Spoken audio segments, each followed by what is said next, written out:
नमो बुद्धाय. मी आपला धम्ममित्र संजय ठोकळे. कात्रजचा जो बोगदा आहे ना, कात्रजचा बोगदा हा 1867 मध्ये महात्मा ज्योतिबा फुले यांनी बांधलेला आहे. यांनी तो बोगदा बांधलेला आहे.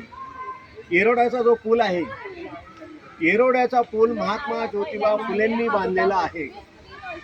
येरोड्याचा पूल, पुणे कॉर्पोरेशनचा जो पूल आहे, तो पूल देखील महात्मा ज्योतिबा फुलेंनी बांधलेला आहे. आपण जे पाणी पितो, खडकवासला धरण, ते खडकवासला धरण देखील महात्मा ज्योतिबा फुलेंनी बांधलेलं आहे. पण कुठंच त्यांचं नाव नाही. विचार करण्यासारखी गोष्ट आहे. त्यांचं नाव कुठंच नाहीये. का? या बहुजनांना कळू द्या, आजच्या पिढीला ह्या सगळ्या गोष्टी कळू द्या की हे सर्व कुणी बांधलेलं आहे. हे सर्व कुणी बांधलेलं? त्यावेळेचे ते श्रीमंत ठेकेदार महात्मा ज्योतिबा फुले होते. हे सगळं कुणी बांधलेलं आहे?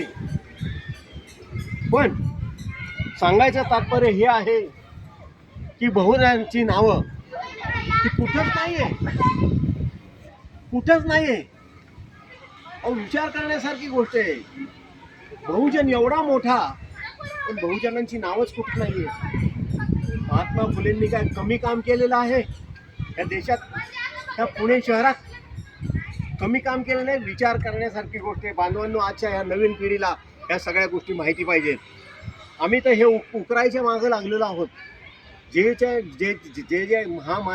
जे महामानव जे आहेत बहुजन समाजाचे, त्यांनी काय काय केलेलं आहे हे नवीन पिढीला दाखवण्यासाठी आम्ही प्रयत्न करत आहोत.